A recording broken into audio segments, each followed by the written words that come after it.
invite you to think about something in your life that has appeared recently, something that wasn't there and it's there now, some object or thing. And it could be anything. Maybe flowers have grown, maybe some weeds have appeared in your garden, maybe you got some mail or a package delivery, maybe somebody gave you a gift. Just something that has appeared in your life, and it may be something unwelcome, or it may be something that's big or serious. Now, how do you know that it appeared? Well, your senses tell you. You can see it. You can hear it or taste it or touch it. It's part of your human experience. So now I want you to think about something that is in your life, that's appeared in your life, but it's not an object, it's not a thing. It's just something that you know is there, but you can't see it. It's abstract, it's not a physical object. Maybe it's words that you're going to speak. Or maybe it's a thought that you're having right now. Or maybe it's that you know you love someone, or that you know someone loves you. This human experience involves being a bridge between what we see and what we know in our consciousness. A bridge is a pathway of possibilities. A bridge is a means of connection with what's on the other side. So today I want to talk about three kinds of bridges. The first is our senses, our human senses. The second is language. And the third is conscience, as in let your conscience be your guide. And the overarching point is that as human beings, we are bridges between the seen and the unseen, between the physical universe and eternal consciousness. That's how we're designed, and that's how we function. As humanity progresses in consciousness, we gain greater and greater clarity about who we are and what life is about. And this life is about being honest and operating honestly. And by that, I don't just mean speaking the truth, although that's part of honesty. I mean embodying this understanding that we are pathways of possibility. We are connection points or bridges between life on earth and life that is beyond the human senses. So my focus, my area of study is on how to be a more effective human being, or effective being for short. And as I've focused on the spiritual path, I've become increasingly aware that this human experience is an opportunity to be a bridge between this physical expression and some enduring existence beyond what I can see with these human eyes. So first, the bridge of the human senses. In this universe, we get to experience this world through our physical senses: sight, hearing, taste, touch, smell. We're taking in input from the world around us. Now, there have been times in my life where I didn't particularly enjoy being a human being. Sometimes this life has been stressful and overwhelming, and it's felt like drudgery. It's felt like this task that I had to accomplish to be human. But as I've become less burdened and more present and more receptive, I become more delighted and amazed by life. And I think it's really fun to experience this world. I mean, look at what we get to do. We get to move in different ways. We get to taste different things. We get to travel through the world. We get to have all sorts of experiences. For example, I like many types of food, many types of music, colors, things that smell good, textures. Living in Houston, there's restaurants that offer food from all over the world. And I also like to look at nature and see the variety of life. There's so many different kinds of flowers. There's trees that produce leaves in different shapes and sizes. There's all types of butterflies and beetles and creatures that live in the sea. So life is amazing when we really experience it. And I think the more that humanity learns about systems of biology and physics and chemistry and astronomy, the more delightful the universe seems to be.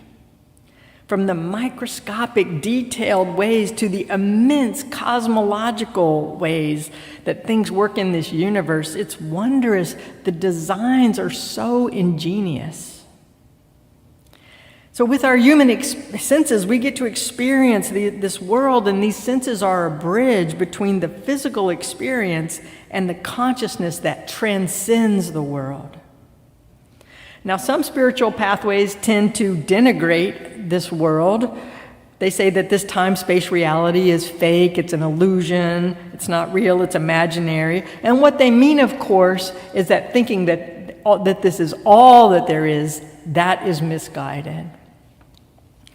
Another approach is to look to a future time when we're going to be saved, and this is the tradition that I grew up in, that someday Jesus was going to come back in a cloud and save us all, and that would be the end point. We wouldn't have to have this difficult human experience anymore. And after a while, I realized that felt short-sighted.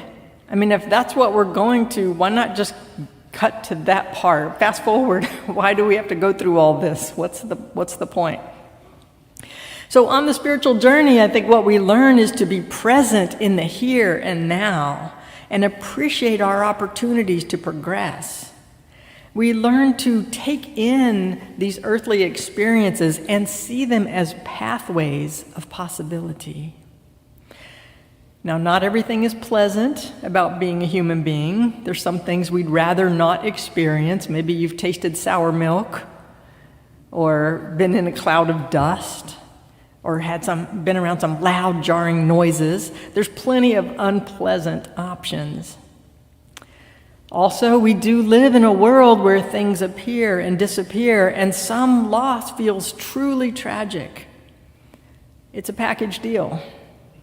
We have a variety of ups and downs. We have negative and positive experiences, and all types of experiences make way for new awareness, new perspectives, new insights, and new ways of being. So everything adds to the texture, the flavors, the colors of life, whether those experiences seem positive or negative. I think we're here to grow and learn, and without changes in the phases of our lives, without changes in our relationships, life would feel static. So here's an example. If you knew that your favorite sports team was always going to win, then why watch the games? There wouldn't be any point in having the individual games. Or if you're a fan of music or film or theater, it's exciting when new talent is discovered, when new voices come forth, and we're constantly exploring and discovering and learning with new ideas and new interpretations. Some of you are familiar with the work of Dr. Bruce Lipton. He's a cellular biologist.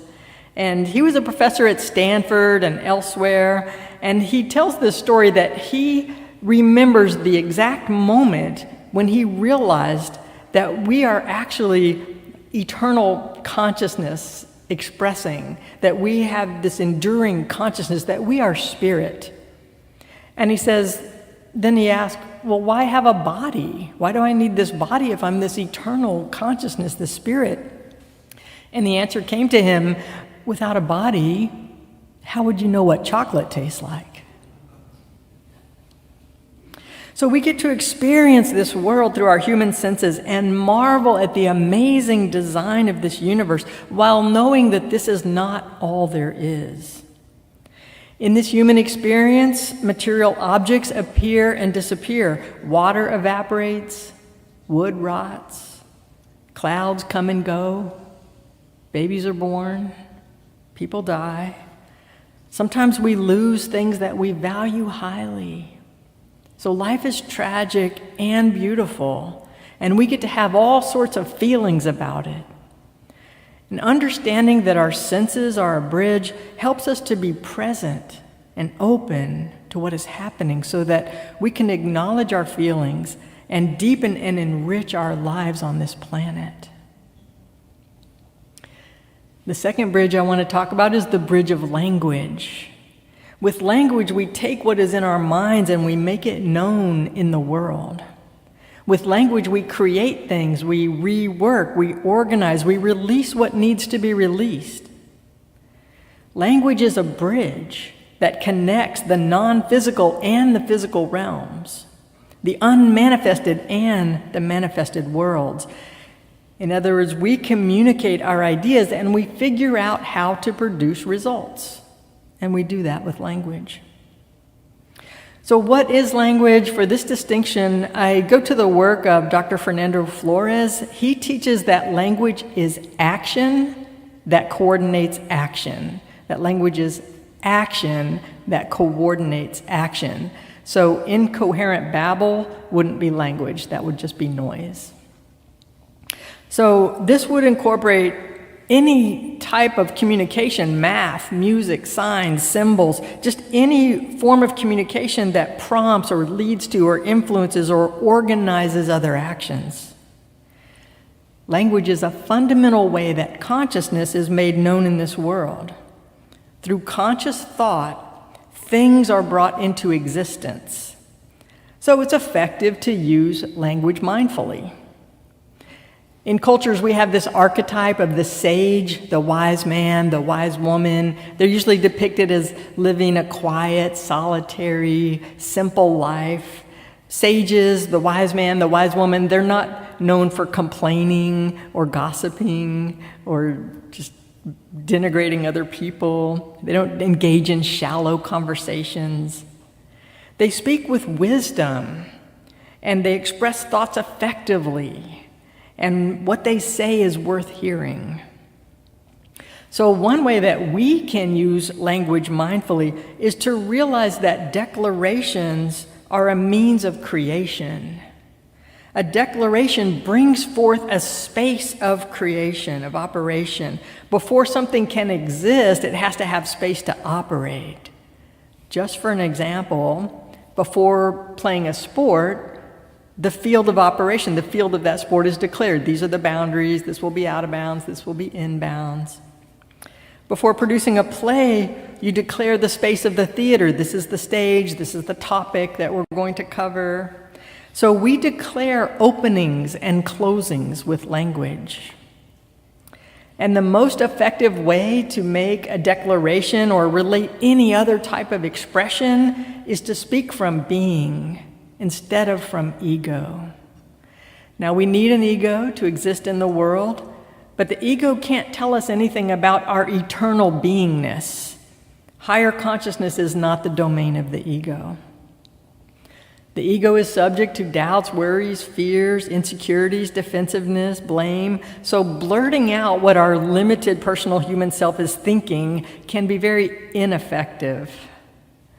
So what we want to do with language is get centered, clear the noise, connect with the source of insight and creativity and compassion, and then speak from that awareness. Now, I'm not always able to calm the mind and speak from elevated, higher consciousness, but it's a good idea. It's worth trying. So it's my sense that the ego gets offended, but the higher self does not. The divine connection to me seems to be all about joy and love and light and clarity and delightfulness. And when we experience beingness, I think it's like the joy of watching a little baby take its first steps, or the joy of watching a child say its first words. It's amazing and delightful. So what kind of bridges do we want to build with language? Safe bridges are good, sturdy, strong, well-designed. A smooth bridge is good. You don't want to feel like you're going over the railroad tracks all the time. Functional bridges tend to be short, concise. They tend to be over the safest, most direct route. Bridges don't tend to meander or wander around. They tend to just get you to the other side.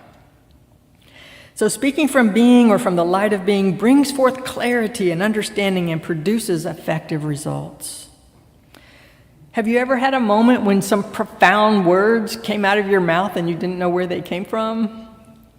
You didn't plan it, or maybe you just had the exact right thing to say. That's when you're being a conduit of love and light and compassion and allowing that insight to emerge into the world. And you might think about a conversation that you need or want to have with someone. What can you do to allow those words to emerge from your love and your compassion and not from any need to blame or justify or defend? So where are we trying to go with the words that we're using, and what's the best way to get there?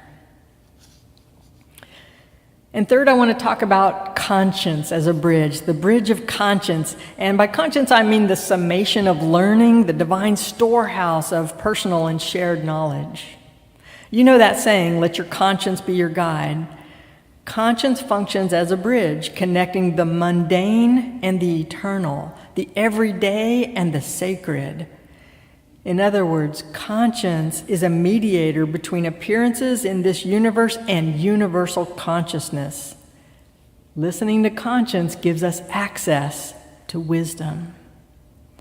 So growing up, becoming a mature, responsible person involves learning how to retrieve knowledge and take appropriate, inspired, effective action. And we can look to Mahatma Gandhi as just one example. Gandhi realized that salt, this mundane, everyday substance, was a key to empowerment. And in his day, the Indian people were forbidden to collect salt, and the British were taxing the salt. So with conscience as his guide, he took action against this unjust law. Gathering salt from the sea became symbolic of dignity, sovereignty, transformation, and a declaration of change. So with his conscience, he was able to bridge the mundane and the sacred, the everyday and the universal wisdom. On the spiritual path, we gain competency in living from being instead of reacting from individual egoic preferences and prejudices. Now, sometimes in life, it might feel like we've fallen off the bridge. That's okay. The bridges are always available, and we can always find our way back to them and continue the journey. Sometimes it might feel like we're walking into a fog and we can't see what's on the other side. That's okay too. We can always ask for the light of being, the light of consciousness to guide our way. We can ask for illumination, for the light of our own being to be revealed. So this is what is happening on planet Earth. We are bridges between the personal self and the eternal self. And instead of eternal self, you might want to say higher consciousness, spirit, best self, whatever you connect with as love and light. We are bridges between the mundane and the sacred. We're bridges between the physical, material, manifested world and the unseen world. This is how we're designed, that our consciousness operates in both realms. So what we're learning is how to embody eternal consciousness while living in this dualistic experience, that underneath all the variety and the polarities and the multiple ways of being, there's integrity, there's wholeness at work and at play. So to be effective and fulfilled, we can identify and use bridges wisely. We can realize that our human senses allow us to experience this amazing world that we can appreciate, and that language helps us address concerns and produce results, and that conscience will guide us to the wisdom that we need. When we live with some awe and wonder about what we get to experience, we can be present with awareness and gratitude, and we can remain open to learning, open to progressing in consciousness. We are expressions of the one creative consciousness, and we have experiences as human beings on planet Earth. As my teacher, Nathaniel Newby, likes to say, when I get to some other realm, then I'll focus on that. But right now, I'm a human being, so I'm going to honor life and get as much learning and wisdom as I can from this experience. We are bridges between humanness and the eternal. When we allow eternal consciousness, conscious light, beingness to be revealed and to organize our existence, then we are in the flow of life. Amen.